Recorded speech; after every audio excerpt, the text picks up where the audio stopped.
November 23rd, 1991, the day before Freddie Mercury died. Garden Lodge, Kensington. Jim Hutton woke up before Freddie.He made tea. He opened the curtains in the kitchen. The garden was there, the koi pond, the rose beds, the November light coming through the leaves. And then, one by one, the cats came. Delilah first. She always came first. She moved through the kitchen doorway with the specific authority of a cat who understood that this was her house too, found the warmest spot on the floor near the radiator, and arranged herself there without ceremony. Then Oscar. Then Tiffany. Then Dorothy. Then Tom and Jerry, who always arrived together, who had been inseparable since the day Freddie brought them home. 6 cats in a kitchen on a November morning. And then Freddie came in. He was wearing the blue dressing gown, the silk one, the Japanese one that he had been wearing most mornings in recent weeks because it was light and warm and required no effort to put on. He moved slowly. More slowly than he had moved even a week before, but he came to the kitchen. And when Delilah looked up at him from her place on the floor by the radiator, Freddie lowered himself carefully, slowly, with the specific patience of someone who has learned to measure every movement, and sat on the floor beside her. He put his hand on her back. She began to purr. Jim Hutton stood at the kitchen counter with his tea and watched this and did not say anything. There was nothing to say. This was November 23rd, 1991. There would not be a November 24th like this. Jim Hutton was from Carlow, Ireland. He had come to London in his 20s, eventually taking a position as a hairdresser at the Savoy Hotel.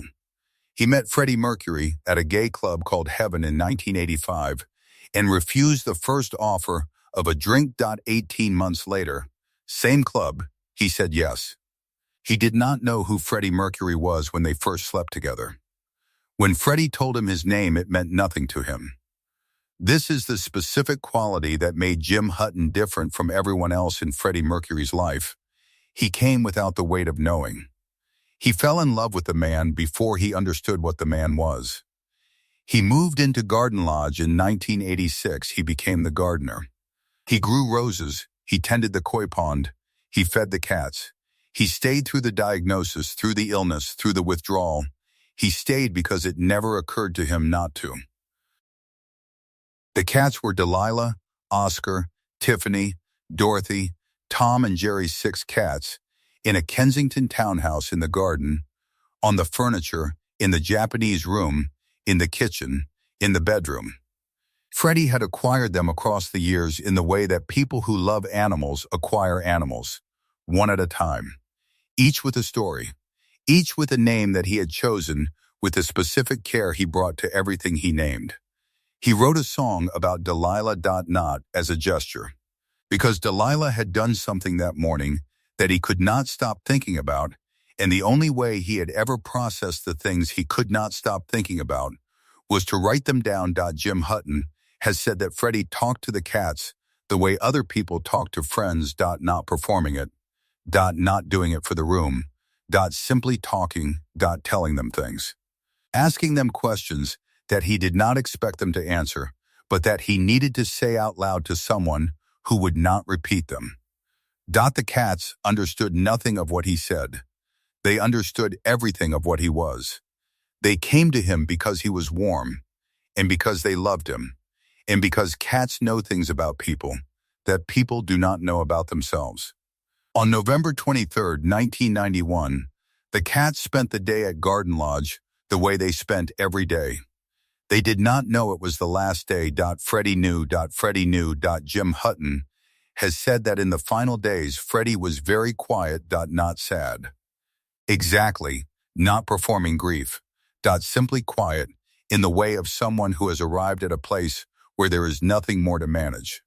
The illness had taken so much, the voice first, then the weight, then the mobility, then the specific physical ease of a body that had once moved through stadiums like it owned them.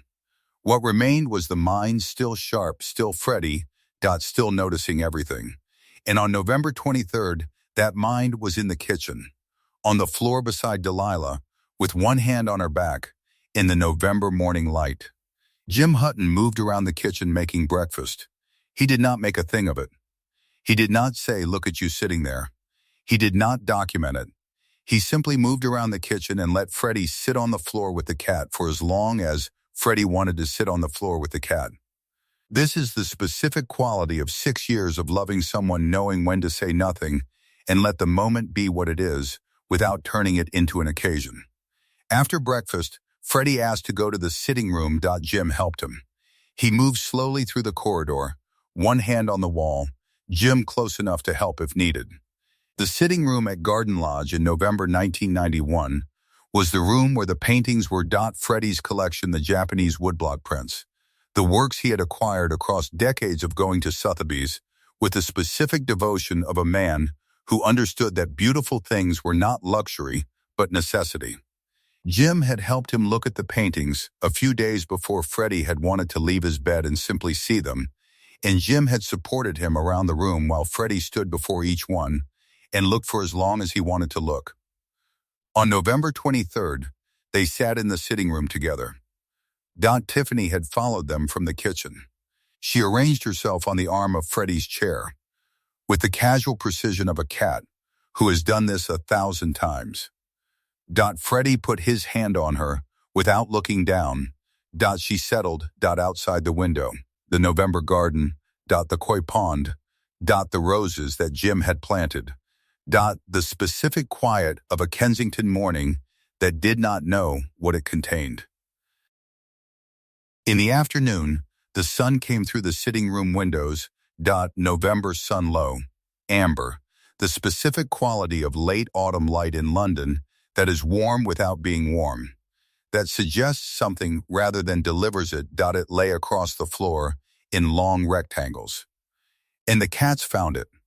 They found it the way cats always find the sun, without drama, without apparent intention, simply appearing in it as though they had always been there. Tom and Jerry settled together in one rectangle of light. Delilah stretched across another. Oscar found a third. The room was quiet. Freddie watched them. He had been watching them for 30 minutes, perhaps longer, with the specific attentiveness of someone who is looking at something they love and who understands that looking is what they have. Jim was in the garden. He came back in and stood in the doorway and saw Freddie watching the cats in the sun. He did not interrupt. He stood in the doorway for a moment and watched Freddie watching. And then he went quietly to the kitchen to make tea. He has described this moment. The sitting room.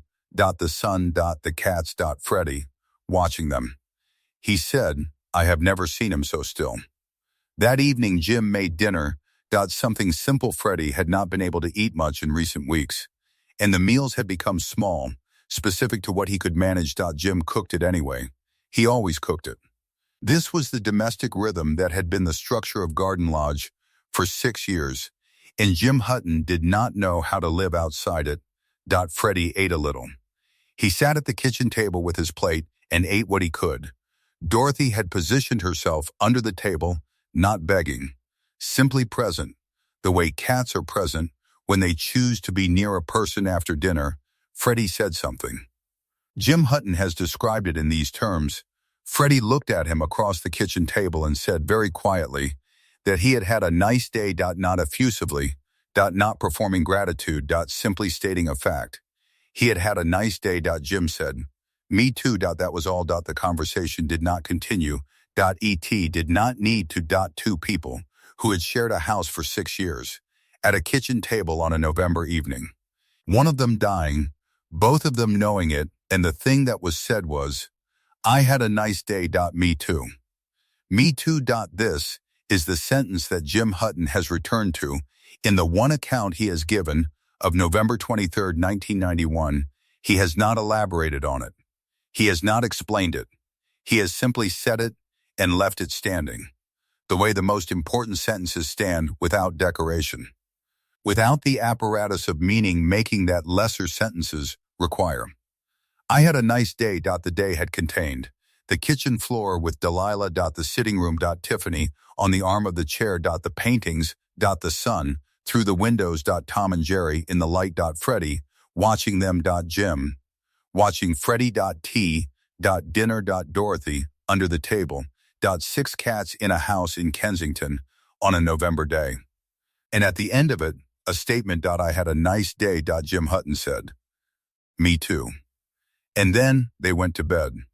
And the next morning, Freddie Mercury did not wake up the same way he had woken up the morning before. November 24th, 1991, Jim Hutton was with him. He was holding his hand. At 7 in the evening, Freddie Mercury died. 45 years old. The cats were somewhere in the house. They would not leave for days. They gathered in the rooms where Freddie had been most often. The kitchen. The sitting room. The Japanese room. Jim Hutton has noted this without explanation. Because there is no explanation. Cats know things about people that people do not know about themselves. They had known something the day before. The day Freddie had sat on the kitchen floor beside Delilah and put his hand on her back the last November morning, the last nice day. Jim Hutton left Garden Lodge 3 months after Freddie Mercury died. Mary Austin had inherited the house. He went back to Ireland. He used the money Freddie had left him, £500,000, to build a house in Carlow. He had been diagnosed with HIV himself in 1990. He had not told Freddie until a year later. When he did, Freddie said one word. Bastards. Jim Hutton lived with HIV for 20 years after Freddie died. He wrote Mercury and Me in 1994 as a way to work through the grief. And in 2010, Jim Hutton died of cancer. He was 60 years old. He had outlived Freddie Mercury by 19 years. He spent those 19 years in Ireland with his own memories of Garden Lodge and the 6 cats and the November afternoon sun. With his own memories of Garden Lodge and the 6 cats and the November afternoon sun. This is the specific quality of Jim Hutton's account of November 23, 1991, the quality that makes it different from every other account of Freddie Mercury's final days. The biographers have the medical details. Peter Freestone has the chronology. The band has the music. Jim Hutton has the kitchen floor. He has Delilah and the blue dressing gown and the way Freddie lowered himself slowly and sat beside the cat and put his hand on her back. He has Tiffany on the arm of the chair. He has Tom and Jerry in the November light. He has the dinner table and the quiet statement at the end of the day. He has I had a nice day. He was the person who made that day nice. Not with a grand gesture. Not with anything that would appear in a biography or a documentary or a tribute concert. With tea. With breakfast. With the garden and the cats and the sun through the sitting room windows and the patience to stand in a doorway and watch without interrupting. He made the last nice day. And he was there when it ended. After Jim Hutton left Garden Lodge, Mary Austin continued to care for the cats. Freddie had loved them as children, not as pets, as the specific small lives that depended on him. Delilah outlived Freddie Mercury. So did the others. They continued in the house. They found the sun on the floors. They arranged themselves on the furniture. The song Freddie had written about Delilah on innuendo, recorded from a chair because he could not stand for long, was his last public declaration of love. Not for a person. For a cat.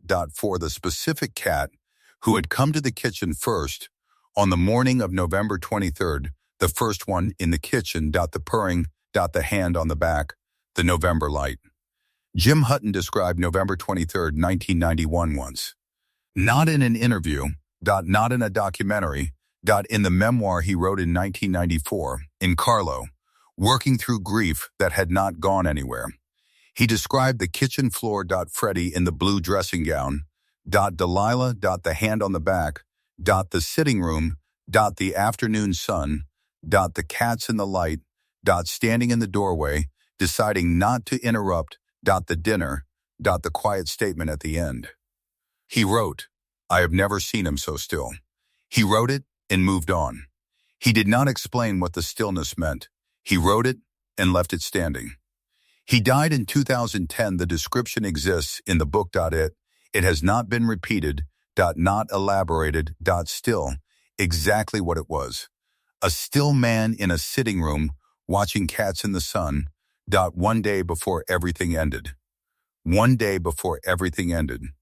This is what November 23rd, 1991 was. Not the day Freddie Mercury died. The day before. The last ordinary day. The day that contained a kitchen floor, a cat, a hand, a purring. An afternoon of sun. A sitting room. 6 cats, finding the light. 2 people, making no occasion of it. Dinner. I had a nice day. Me too. It is not the kind of day that appears in documentaries about the most famous rock star of the 20th century. It does not contain a stage or a microphone or a crowd. It contains a Japanese dressing gown and a cat named Delilah and Jim Hutton, standing in a doorway, deciding not to say anything. The last nice day. The most private day. The day that the man who was there for all 6 years of it described once, in a book, in 1994, in a house in Carlo. He said, "I have never seen him so still." And then he closed the chapter and moved on. And the day stayed there in the book, in the record, in the specific and irreducible form of a day that was nice because someone made it nice, and because the cats came when they were called, and because the November sun came through the windows at exactly the right angle. It was enough. It was everything. November 23rd, 1991. Garden Lodge, Kensington. Jim Hutton made tea. The cats came. Delilah first. Then the others. Freddie came in wearing the blue dressing gown. He sat on the kitchen floor. He put his hand on Delilah's back. She purred. Jim stood at the counter. He did not say anything. He made breakfast. They ate. They moved to the sitting room. The sun came through the windows. Tom and Jerry settled in the light. Freddie watched them. Jim stood in the doorway. He did not interrupt. He went to make tea. That evening, dinner. Dorothy under the table. Freddie looked across and said, "I had a nice day." Jim said, "Me too." They went to bed. The next morning was November 24th. At 7 in the evening, Freddie Mercury died. Jim Hutton was holding his hand. The cats were somewhere in the house. They did not leave for days. Jim Hutton described November 23rd. Once he wrote, "I have never seen him so still." He died in 2010. The cats are gone. The day remains. The kitchen floor. The hand on the back. The purring. The sun. Me too.